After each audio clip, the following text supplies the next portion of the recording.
Claudio Fuentes se suma al grupo. Estamos en el aire, Claudito, te lo informo. Llegó una epidemia. Para que no digas ninguna cosa prohibida. Yo Después editamos, pero bueno. Yo creo que, a ver, siempre las epidemias existieron y van a existir. Cuando hay acumulación humana, por eso el problema que vos decías, que primero, que la naturaleza provee de los anticuerpos necesarios de lo que vos conocés, ¿no es cierto? Es decir, o sea, la pregunta es para meter un caso ridículo, a un gobernador de la provincia de Ushuaia, militar, se le ocurrió que eran muy lindos los castores, ¿no es cierto? Trajo castores en los 60 y no en Ushuaia, el problema son los castores, porque te cortan las cosas y arman diques, te cortan los entonces se inundan. Y después querían traer otro animal que controlara al castor, entonces íbamos a tener un elefante atacando al... Pero se avivaron que había una solución más fácil, que era el hombre, y los acabaron a todos, los mataron a todos. Claro, viene el capítulo de Los Simpsons a la gente. Claro. El hombre y el Remington. Pero el problema es que no podés vivir en ciudades como esta. Antes de empezar estábamos hablando con Diego de un virus que se llamaba Cocolizzi. Cuando llegaron los españoles a México, a los 40, 50 años, apareció la viruela primero, que es la que recordaba Diego, y después vino el cólera, que traían los españoles. Y de golpe apareció uno que se llamaba Cocolizzi. El Cocolizzi de un saque se llevó alrededor de 10 millones de tipos. Es decir, destruyó poblacionalmente al virreinato de Nueva España, ¿no? Y 30 años después se llevó 2,5 millones más. Eso ya más, con números más claros. Es decir, que en un plazo de 60 años se llevaron esto. El Cocolizzi era una enfermedad que se produjo, lo terminaron de estudiar en el 2018 recién. Claro. Era una salmonela que estaba dada sobre todo por el cambio de las actividades de higiene que tenían los aztecas. Eran tipos muy, no limpitos, sino una salud pública. Al vos trasladarlo de un lado para el otro, más las bajas condiciones de alimentación, y se llevó puesto a todos eso. Es decir, ¿vos sabés lo que es 15 millones de tipos? No, muchísimo. Pero en un solo país, porque el cólera se llevó, ¿cuánto se llevó la peste negra? No el cólera, la peste negra. 2 tercios de Europa. 2 tercios de Europa. 3 millones de personas creo que murieron, ¿no? No, deben ser más, porque eso puede ser de Europa, pero en el conjunto del sistema del Mediterráneo... No, está bien, pero lo que pasa es que a nosotros nos importa nada más que lo que muere en Europa, Arma. Lo que muere en Oriente y todo eso no se anota. Lo que muere en Sudamérica y todo eso son otros. Son los que están en el margen. Cuentan como margen. No. Pero fíjate que la mayor parte de las enfermedades vienen de China. Porque en China siempre vivieron millones de personas, no es ahora. Sí, perdón, Claudio, no. No, te iba a decir que googleé, así rapidito, dice 200 millones de personas murieron. En la peste negra. Bueno, hay un estudio, que a lo mejor lo estudiaron, hay un tipo que es bárbaro, que se llama Werner. En todas las épocas. En toda la época, sí. No solo en esa, sino en todas las pestes negras que hubo en diferentes momentos. Dice que la peste negra acabó con 1/3 de la población de Europa y se repitió en sucesivas oleadas hasta 1490, llegando finalmente a matar a unos 200 millones de personas. Sí, ahí está, porque esa fue la primera global.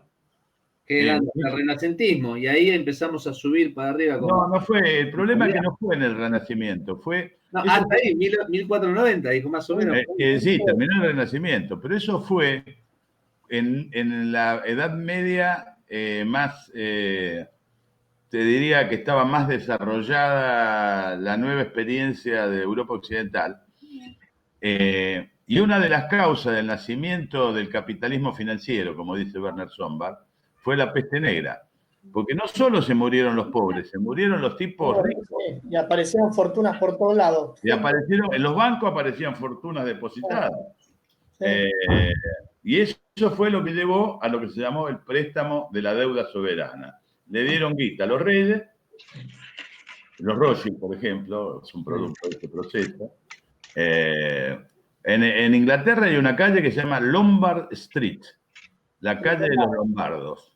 Pero eso le venían prestando a Inglaterra hacía desde 1100, desde antes ya. Sí, sí. Eso venían prestando hace rato los lombardos. Pero en realidad lo que decía Claudio, insisto, son 200 millones de personas, pero cuentan los europeos, porque la peste negra en India, en todos esos lugares debe haber hecho estragos. Porque se agarró toda la ruta de la seda, la peste negra, era con los barcos que venían de allá. Con lo cual, no debe estar ni contado lo que hizo. Dale, Tinto. Planteo algo que últimamente vengo escuchando de algunos pensadores que tal vez están menos ligados a nuestro pensamiento, ¿no? Y que, o tal vez algunas personas, ¿no? Y esto lo planteo con sinceridad. Hay uno que dice, bueno, dice, esto es lo que es, listo, está la pandemia, existe, dejemos de pelear contra la pandemia y pensemos en la pospandemia, en la nueva normalidad y todas estas palabras que surgen ahora, ¿no? En estos tiempos. Como diciendo, aceptemos esto y construyamos ahora. ¿Está bien? ¿No está bien? Yo soy de los que en forma nostálgica me quiero agarrar al pasado, al que nos encontremos en una casa, nos abracemos, nos besemos, nos demos la mano.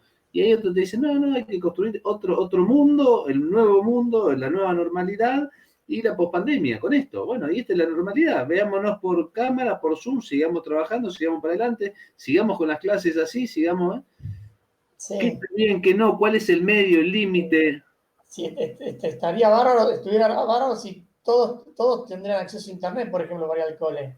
Pero no todos tienen acceso a internet. Bueno, pero es una lucha. Bueno, nos dimos cuenta que es un medio. No, bueno, está bien, pero hasta ahora nadie salió a decir desde el gobierno vamos a poner columnas en todos lados de Wi-Fi gratis para que todos nuestros hijos nuestros niños tengan educación como les corresponde. Entonces, me parece que el tema es desde dónde lo decís. Es muy fácil decirlo ubicado de Barrio Parque y esto es lo nuevo y bánquensela. No sé. Me parece que tenés que mirar qué pasó. Dale, Claudio.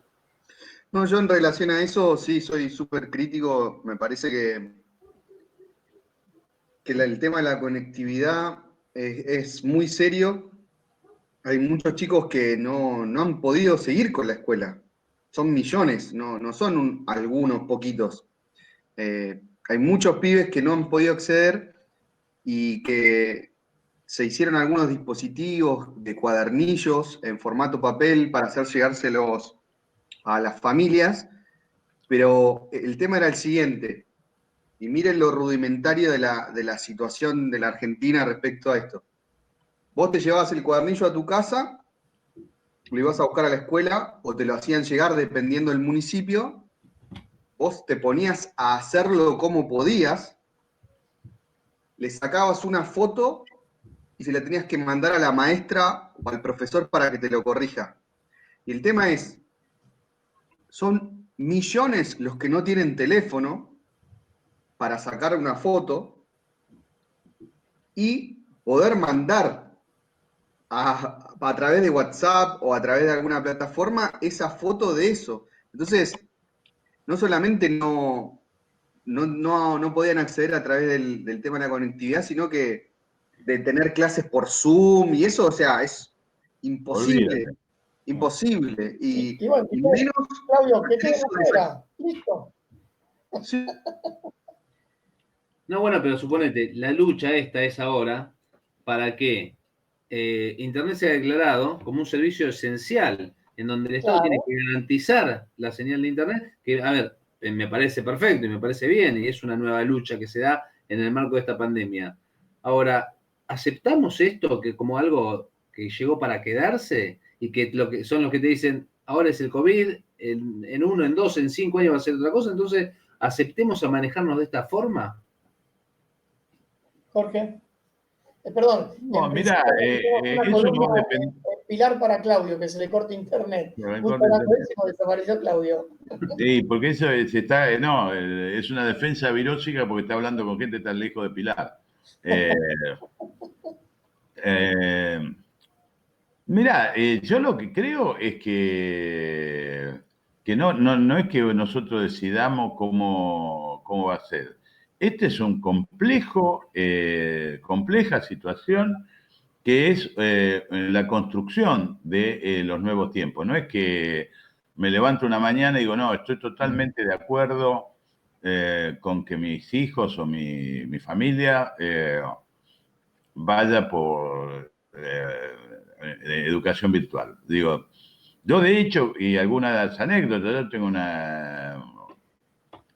mi nuera, que es mexicana, que vive en México, ella ya está dando clases para 10 familias que alquilaron un local, se inscribieron en la escuela pública en lugar de la escuela privada, asisten como si fuera Miss Mary, como en las películas viejas de que la oligarquía argentina llevaba a una nodriza a educar a sus hijos a la estancia. En este caso, bueno, es en la ciudad.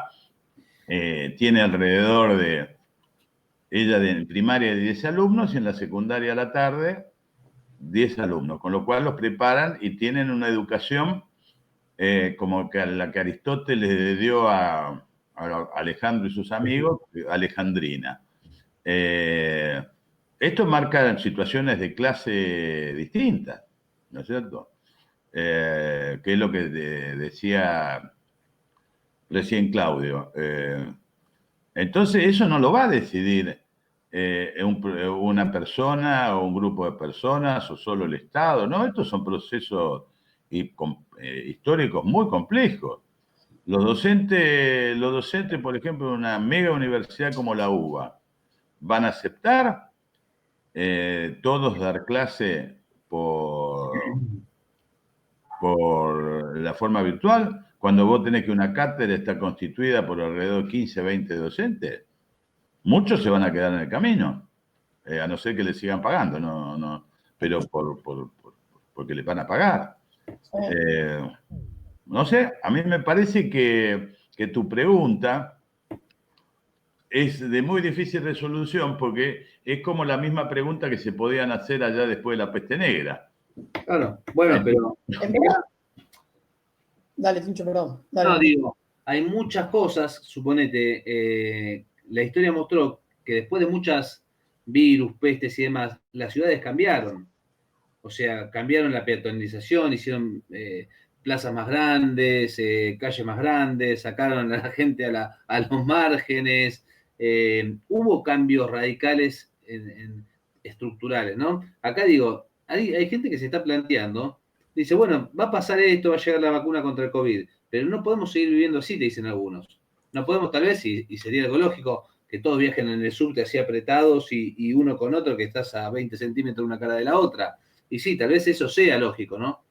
Entonces digo, ¿cuál es esta nueva normalidad que va a venir? ¿Cuáles serían, tal vez, digo, como plantearnos nosotros, cuáles serían cambios saludables para hacer? Sí, mira, en principio era una vergüenza que ya se viaje así y que los chinos tengan gente que te aprieta en los subtes para que entren más. En verdad, todo eso es una locura. Como también es una locura, nosotros cuando laburábamos allá en Malvinas, Tincho, a mí me parece una locura que yo, estando acá en un trabajo que lo podía hacer mayoritariamente cualquier persona, no es que nosotros éramos Mandrake el Mago, usar una autopista, un autocombustible, todo para ir a 60 kilómetros, cuando en realidad lo podía hacer la gente allá y uno hacer esos laburos acá. Hay ciertas cosas que hay que reordenarlas. Mismo en esto de las universidades, también hay ciertas materias que podés cursarlas virtualmente o ciertos momentos. Sí. Me parece que esto... a ver, a mí me parece que es como cuando, viste, se te muere un familiar directo, seguís viviendo y te diste cuenta que esa noche ya hay una silla que no está ocupada y vos seguís construyendo la vida al otro día y seguís construyendo y lo recordás y todo, pero esto va a ser lo mismo. Claro, claro. Dale, pero vos fíjate que todo cambio de proceso histórico implica una lucha por el poder, ¿no? Si transforman las entrañas, estos cambios profundos de cuáles son los sistemas de relación entre las personas y los grupos sociales. Porque como muy bien dice Tincho, las pestes han transformado la ciudad, pero también las guerras, y también, y mucho más, las rebeliones populares.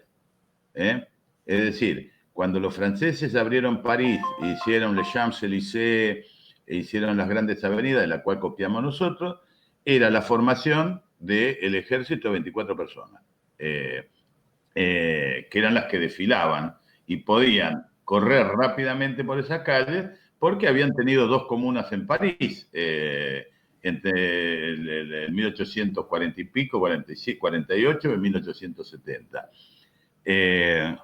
Entonces, necesitaban, por un lado, concentrar a la gente en las mega ciudades, por temas laborales, industriales, etcétera, etcétera. Pero a la vez, tenían que tener los sistemas de represión necesarios para que las personas no se quedaran, como se quedaron varias veces con la ciudad de París. Nosotros nos olvidamos que hace no más de 10 años, el narcotráfico de San Pablo, durante 16 días rodeó el Valle de San Pablo y no podían salir de San Pablo los habitantes. Es decir, 16 días, no 2 días, 1 hora. Como es un gran hoyo San Pablo, lo rodearon. Bien. Entonces, yo creo que el problema es cómo se va a estructurar la forma social de poder en esos momentos. Es decir, lo que es obvio es que ya el sistema concentrador necesitaba la gente concentrada, valga la redundancia, en las grandes ciudades, por la industria, por el consumo después, fines del siglo XX, principio del XXI, y hoy lo necesitan. Es una pregunta que yo hago. ¿Qué pasa si acá vos tenés un sistema que los niveles de consumo son muy pocos? Sí. Tenemos un problema adelante. Sí. Hay un problema con una solución, ¿no? Porque yo sigo con las cosas que voy escuchando, yo tiro las cosas que voy escuchando. Hay algunos que dicen, pero no se podía mantener este mundo. ¿Viste como tuvimos algunos detestables funcionarios de la Argentina que decían, pero ¿cómo se va a comprar un auto un trabajador de clase media? O se va a ir de dones. Bueno, así como gente de esa, hay gente que te dice, el mundo no da para que todos viajen por todo el mundo, para que la gente se vaya de vacaciones 3 veces por año, para que salgas a comer 2 o 3 veces por semana afuera y que... No, entonces, si vos bajás todos esos gastos que tenés mensual o anualmente, y está bien, vas a ganar la mitad de lo que ganabas años anteriores, pero vas a necesitar menos también porque vas a consumir mucho menos, porque la vida es otra cosa. O sea, que ahí vos ves una decisión que toman factores del poder para detener el tránsito en el mundo. Ya no les interesa el turismo masivo, todo eso ya fue. El que viajó, viajó, y el que no viajó, que haga la cola de los penitentes. Es decir, aprovechan una situación como esta y detienen determinados procesos. Bueno. Si uno fuera mal pensado... A ver, perdón, como siempre, como acá se montaron en un bichito que existe, se montaron en una realidad existente también. El mundo no sostiene ese gasto de energía, ¿eh? No lo digamos desde el obrero que no puede viajar, no sostiene que millones y millones de personas se anden moviendo de la manera que nos movíamos, ¿no? Perdón, y el nivel de comida que se tira todos los días, es una realidad. El consumismo es un problema. Claro, es una realidad que no puede viajar todo el mundo a Disney, como es una realidad que no se pueden comprar carteras de los lujos que se compran estos tipos tampoco. No es necesario. No es necesario ni eso, ni es necesario que todos conozcamos Disney. Se la van a comprar los que puedan comprársela. Sí. A ver, las carteras se van a seguir siendo de esos mismos valores, o más, mucho más. Pero va a ser para esas personas, para el 1% o 2% de la población mundial. O sea que en vez de venderte... En principio sí es así. Yo no creo que así sea, ¿no? Pero digo, si la lógica es esa, Porque ustedes ven la crisis que hay en el mundo en estos momentos, ¿no es cierto? Guerras aquí, guerras por allá, tipos que invaden a la zona del vecino, lío en Bielorrusia, lío en Polonia, porque se instalaron firmó un pacto con Estados Unidos, líos en todos lados. Nadie sabe, honestamente, porque yo no creo en las conspiraciones, en el sistema conspiracionista, que se reúnen 3 vagos en un lugar y planifican el mundo. Sí, vos planificás el mundo de acuerdo a la realidad. Somos 4, George, acordate. Somos 4. Pero no, pero vos siempre la planificás. Cualquier conspiración que vos hagas tiene que estar unida a la realidad. Vos no podés hacer, si la realidad va para allá, vos no podés quererla llevar para allá. ¿No? Creo que hay acuerdo de causalidades que van haciendo algunas cosas. O sea, a ver, si uno ve las acciones en el mundo como se movieron en esta pospandemia, terminan ganando siempre los mismos, los que son los dueños de los datos de Internet, los que tienen las grandes empresas de multimedios, los que ahora te están bajando películas, o te llevan toda tu casa. Por eso digo, volvíamos antes de decir, ahora son causalidades raras, porque vos decís, este bicho o esto que nos están planteando nos metió en nuestra casa. ¿Y qué hacemos desde y son los que piensan que uno tiene que estar más tiempo en la casa? ¿Y desde tu casa qué haces? ¿Consumís con la televisión, con los servicios que te llevan a tu casa lo que compraste, y nada más? Y son los tipos que están ganando hoy en día. Sí. Yo no creo, a ver, yo sí creo, no en la conspiración, pero sí en que esto fue... hay una propaganda ahora en la tele, si no sé si la vieron, felicitándose ellos mismos que siguieron trabajando como esenciales en la tele, y vos decís, no puede estar toda esa gente en los estudios. Esto te muestra que no tenían que parar el circo para entretenernos, porque la verdad que sea esencial la tele es una ridiculez absoluta. Mírenla porque está muy buena. No sé si es en ESPN o en qué. Y vos ves adentro de un estudio cosas que después no te dejan. Están suspendidas las cirugías que no son de vida, pero eso sigue andando. Entonces, se montaron sobre una realidad y armaron un circo espectacular. Disculpen. Pero eso tiene consecuencias siempre. Sí, obvio. Pero no están es mejor que preparados los tipos deciden eso. Viste, de golpe te aparece alguien que decide, por ejemplo, vos salís con el coche por la provincia de Buenos Aires, ¿sí? Y querés entrar a un pueblo y ves un talud de tierra. Y te dicen, vos no entrás. ¿Quién lo decidió? El intendente, es decir, el jefe de la nobleza de un determinado lugar. No es una decisión nacional poner taludes de tierra para que no entres al pueblo. Es que eso es muy parecido a la Edad Media, ¿viste? No a la Edad Media, a los inicios de la Edad Media. Eran fosas, ahora son... Claro, es decir, macanudo, pero esto no pasa acá, eso pasa en muchos lugares del mundo. Y la sospecha con respecto al tipo que viene de afuera, eso es una cosa jorobada. Es terrible eso. Bueno, y volviendo un poco también a la reflexión que hacíamos antes, que esta que decía Diego, que es verdad que el mundo tampoco podía seguir al ritmo que veníamos porque era una locomotora a todo lo que da en el sistema de consumismo, ¿no? Digo, del cual uno está en contra, del consumismo en el que vivíamos, ¿no? Ahora vos decís, si tirás un freno de mano y parabas toda esa maquinaria y ese mercado de compra y venta que había en el mundo que era terrible, y la producción, digo, ¿a dónde van los trabajadores que viven del consumismo que genera el mundo? Porque si vos parás, aunque sea, no sé, decimos, che, bajamos el consumismo del mundo a un 15, 20% menos, tal vez hay 200 millones de trabajadores menos en el mundo. Totalmente. ¿Y dónde se va? Digo, ¿qué sistema del camino? Bueno, eso es lo que hablamos. Esto es lo que hay que descubrir en el porvenir. Mira, ustedes, bueno, yo pensé que acá iba a encontrar la respuesta. En principio, el gran bolón que lo van a tener los chinos con todos los laburantes que eran los que fabricaban sí, todo. pero China tiene capacidad. Vos fíjate, China era un país importante históricamente. Sí. No es que fue importante porque resulta que ahora se volvieron globalistas. No, históricamente hasta el siglo XVI, XV, XVI, China fue muy importante. Tal es así que pues, leíamos las aventuras de Marco Polo y tantos otros que se iban a China para negociar, porque China era la gran productora también de esa época, de tela, de seda, de cerámicas. Después, bueno, Occidente tuvo otra política y los chinos se encerraron hasta el día de hoy, ¿no? No hasta el día de hoy, hasta hace 60 años.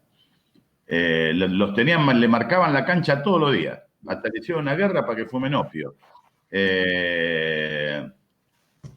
Ahora, esta China es hija de la China histórica, 4.500 años. Tiene los problemas que tenía hace 4.000, 3.000, 2.000, 1.000 y 100 años. No es que... ¿viste? La gente tiembla porque dice los chinos siempre vivieron en un rincón del mundo, ¿no? Tal es así que el imperio que lo constituyó se llama el Imperio del Medio, que es el imperio donde estaban los chinos. Los chinos hicieron ¿cómo se llama? La muralla china para defenderse de los mongoles, pero resulta que después se hicieron socios de los mongoles, y los mongoles se hicieron miembros de China.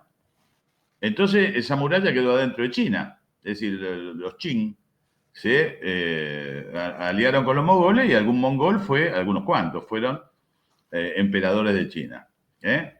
Pero vivieron ellos siempre tuvieron mucha población, no es que la tengan ahora. Sí, pero... Proporcionalmente deben tener menos ahora que la que tenían en el siglo XV. Entonces, a mí lo que me parece es que los elementos de solución... A cuarentena armas. ¿Eh? Armas a cuarentena por estornudar. No, a cuarentena no, pero no me voy a poner el barbijo. Y él tomando mate, es otro peligroso.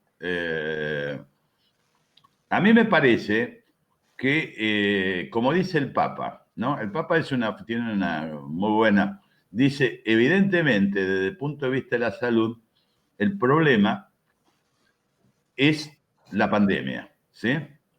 Pero el problema más grave que esa pandemia es la injusticia social. Eso es lo que es realmente complejo. Esa es la realidad compleja que va a tender a explotar, ¿no?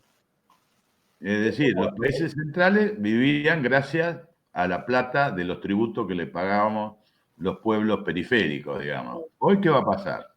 Sí. Dale, Claudito. Se me cayó en un momento la conexión, estábamos hablando de internet. Por bardear a San Internet me quedé fuera por un rato. Y quería terminar de decir que no solamente... ¿Me escuchan bien? Sí, totalmente. No solamente está todo este problema del acceso, sino que hay algunos directamente que ni acceden a nada. Y ya te están reconociendo algunos efectores y agentes de la educación que hay pibes que no están escolarizados. O sea, todos los avances que se habían logrado en los últimos años de reescolarizar o escolarizar con otro tipo de educación popular, están todos fuera del sistema hoy. Y les cuento un ejemplo. Recién venía del barrio, fuimos a entregarle juguetes a los niños casa por casa, y fuimos a ver a un chico que se llama Steven. Y llegamos a la casa y estaba volviendo de trabajar, tiene 13 años. Se está yendo a trabajar con el papá, que es albañil, a General Rodríguez. Se van, trabajan 2-3 días y después vuelven para cuidar la casa, porque tienen también preocupación de que le pase algo en cuanto a la casa, que le roben, que le ocupen la casa. Y tiene 13 años. Si el pibe no está en la escuela, no está ahí. Lo veo muy difícil que pueda volver. Y bueno, está laburando ya. Lo cuento como de esa mirada que me parece que es la del margen. Que esta gente que se queda fuera del sistema no es que lo elige. son expulsados del sistema, ¿sí? Son injustamente, arbitrariamente dejados fuera, ¿no? Y es esto que decía recién Jorge, de la pandemia, ¿no? Que se va a ir esta pandemia del coronavirus, pero nos va a quedar la pandemia de la desigualdad. Y va a ser tremenda. Ya para fin de año se estima UNICEF que vamos a tener 63% de niños pobres en la Argentina. Y bueno, ¿cómo remontamos ese barrilete, no? En verdad, a ver, la injusticia ya estaba, lo que está es en la UTI, ahora pasó a la UTI. Toda esa pandemia pasó a la UTI y no hay camas. El tema es que no hay camas para esa pandemia. Es un gran desafío y que sabemos en muchos casos cómo se va a solucionar y nos da miedo, porque sabemos que van a venir las fuerzas de represión y todo eso. Porque, viste, las clases medias irresponsables creen que los pobres tienen que morirse en la villa mansamente. Y la gente nunca se muere, nadie se muere mansamente. ¿Viste? Vos vas a reclamar lo que es tuyo, lo que te corresponde. Eso no significa un Mercedes-Benz, significa poder vivir dignamente. Con lo cual va a venir un mundo, a ver, o no, o puede venir también un mundo que entre todos nos demos cuenta y tengamos la oportunidad para... A mí me parece que tenemos una oportunidad para encarnar los nuevos tiempos, ¿no? Este gran cambio. Y de eso va a depender el futuro. Porque si no encarnamos nos van a poner una realidad nueva que es vieja en realidad.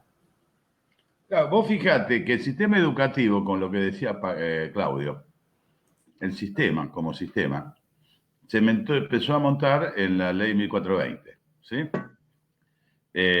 O sea, no más de 140 años, ¿sí? Eso es lo que dura. Antes no había sistema educativo, había formas educativas, ¿no es cierto? Que las hacían las familias, las comunidades locales o la pertenencia a determinado tipo de comunidades locales. Alguno que sobresalía tenía oportunidad de ir a algún lugar más estable. Digo, más allá de la Universidad de Buenos Aires, que es de 1820 y pico formalmente, las universidades como la conocemos hoy son de 1880, 1890, ¿no es cierto? Más allá de los periodos que uno puede considerar, digamos. Pero yo lo que digo es que la educación tiene que adaptarse a las nuevas formas y por lo tanto va a requerir de un trabajo de la comunidad que vea cuáles son las nuevas formas de educar a sus hijos. La educación donde el Estado es la figura central, en la Argentina tiene 140 años. Es decir, mucho y nada. Antes había educación, obviamente, desde siempre. Antes que vinieran los españoles, después que vinieron los españoles, había formas educativas. Entonces me parece que el problema es cómo no los docentes, sino las comunidades, junto con los docentes, obviamente, o nuevos docentes, tienen que saber cuáles son las formas que más se adaptan a estos tiempos. Yo creo que pasa por estas cuestiones, ser un poco más creativo, no sé. Martín, quedan cinco, Martín, para ir cerrando, dale. Bueno, ayer tuve una charla escuchando a Bernardo del Toro y una de las cosas que planteó y dio lugar a un par de preguntas es que dice, no podemos vivir, si queremos progresar, dice, no podemos seguir viviendo con un sistema educativo público y uno privado. Dice, porque eso genera dos mundos totalmente diferentes. Entonces empezaron algunos a reflexionar y claro, decían, bueno, no, el tema es que no podemos vivir con dos sistemas diferentes en la educación, tampoco en la salud, porque todo eso genera violencia. O sea, que haya un sistema público de salud y uno privado genera violencia. Que haya un sistema educativo público y uno privado genera violencia. Entonces digo, me parece que tenemos que ir hacia un sistema y replantearnos esto. Es tan difícil, es tan revolucionario, tan loco pensar que podamos encontrar la solución a la Argentina unificando sistemas de educación público y privado, en donde o sea, en donde cuando en la escuela no haya pizarrones, tiza, calefacción o se mueran los pibes de calor en verano, el funcionario o el tipo que vive en un barrio cerrado o el tipo que tiene una empresa, diga, che, mi hijo no puede estar así. Tal vez ahí solamente nos demos cuenta de la decadencia del sistema de la educación pública o el sistema público de salud, ¿no? Perdón, un sistema de seguridad también privado, público y privado. Obvio. No nos olvidemos, tenemos todo duplicado. Y aparte, Todo. en realidad, sobre todo eso seguimos pagando impuestos aparte. Totalmente. Y pagás el impuesto para que vaya la salud al hospital, pero también tenés que tener la obra social. Dale, Claudio. Cortito, una anécdota que retrata esto que decía Martín. Tuve una reunión con jóvenes en el Consejo Local de Niñez y uno de los pibes que forma parte de un centro de estudiantes dice que el año pasado vendían ropa, hacían ferias, juntaban tortas, todo. ¿Sabes para qué? Para comprarse un pizarrón. Claro. Y un montón de tipos que estaban en la reunión adultos se conmovieron y aplaudían y qué bien. Y yo la verdad que no comparto, porque me parece que el pibe ese no se tiene que estar calentando la cabeza ni el corazón para comprar un pizarrón. Por más que es un grosso y me saco el sombrero, pero como decía Diego, si garpamos todos los impuestos, ese pizarrón tiene que estar asegurado y esos pibes tienen que estar juntando guita para, no sé, para comprarse camisetas de fútbol, para hacer un equipo y jugar y divertirse y poder ejercer otro tipo de derechos que tiene como niño, como joven, ¿no?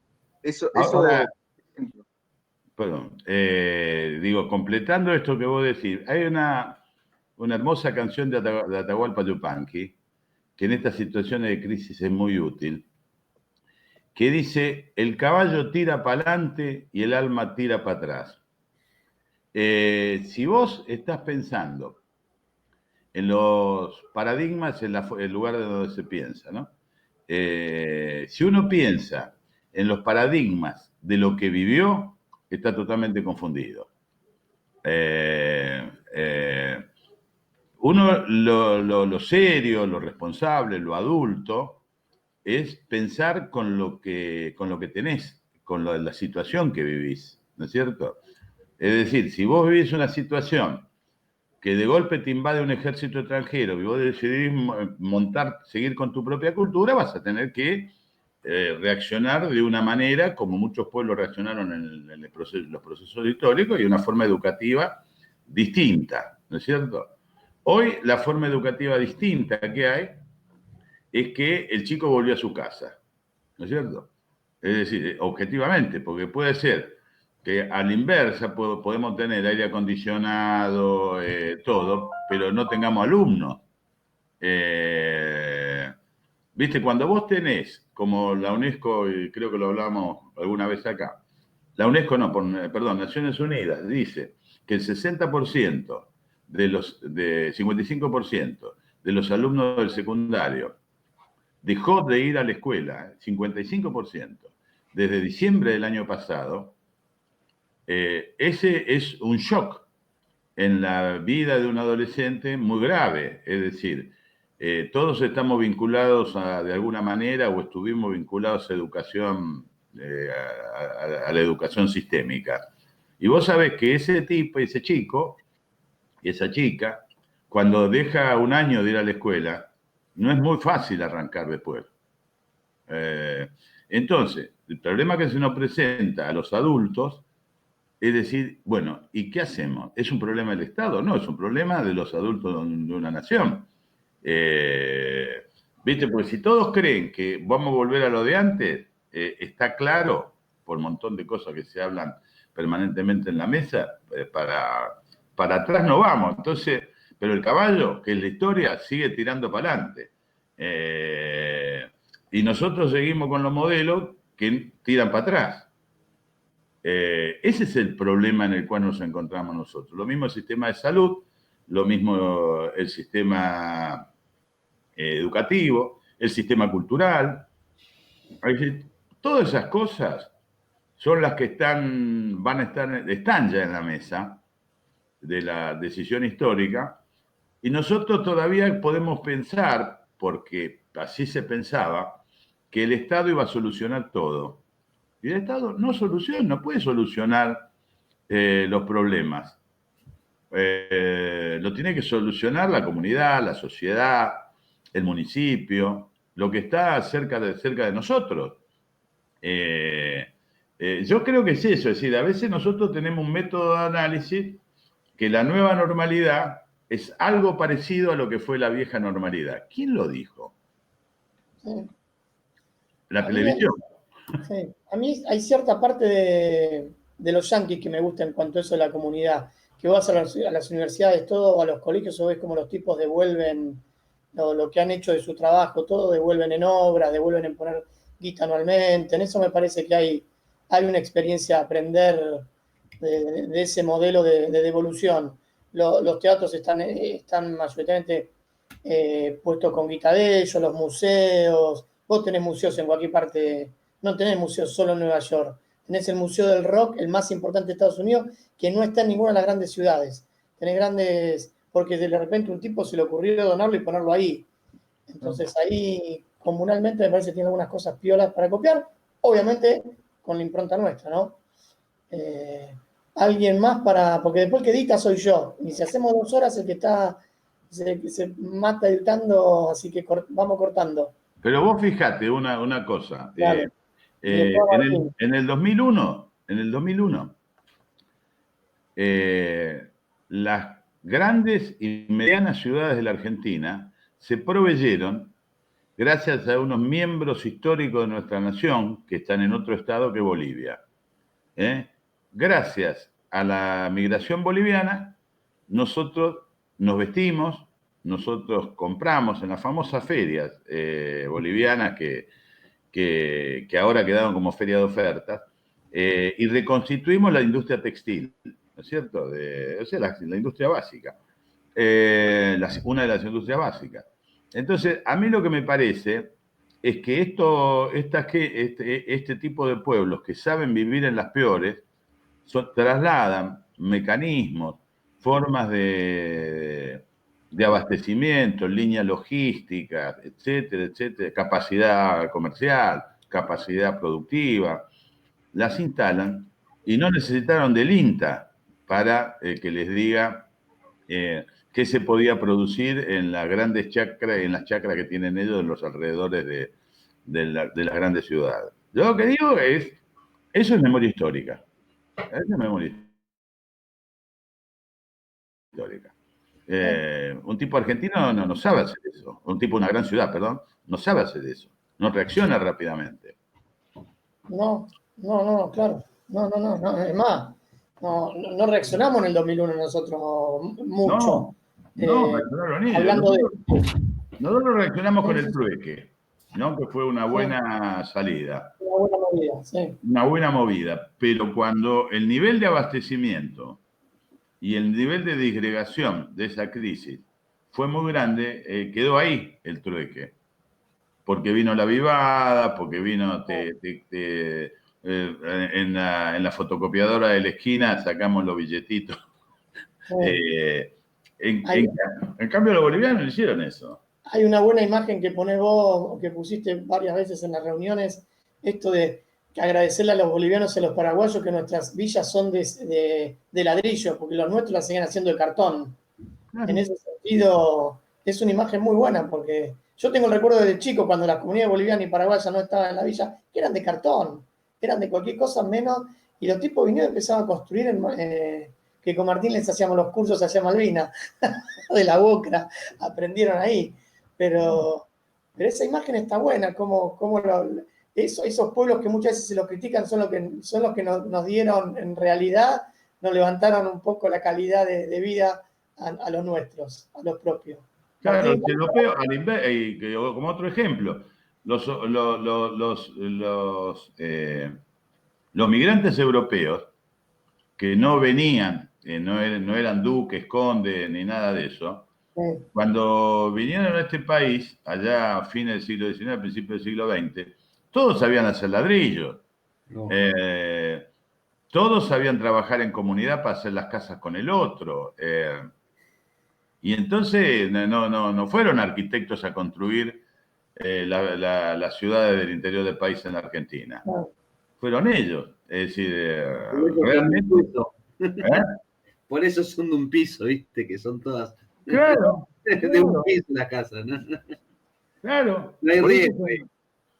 Por eso hay un dicho en Buenos Aires, te quedaste colgado en la palmera. Porque los tipos, ¿qué es lo que hacían? Hacían una casa chorizo y adelante dejaban un lugar para construir un comercio.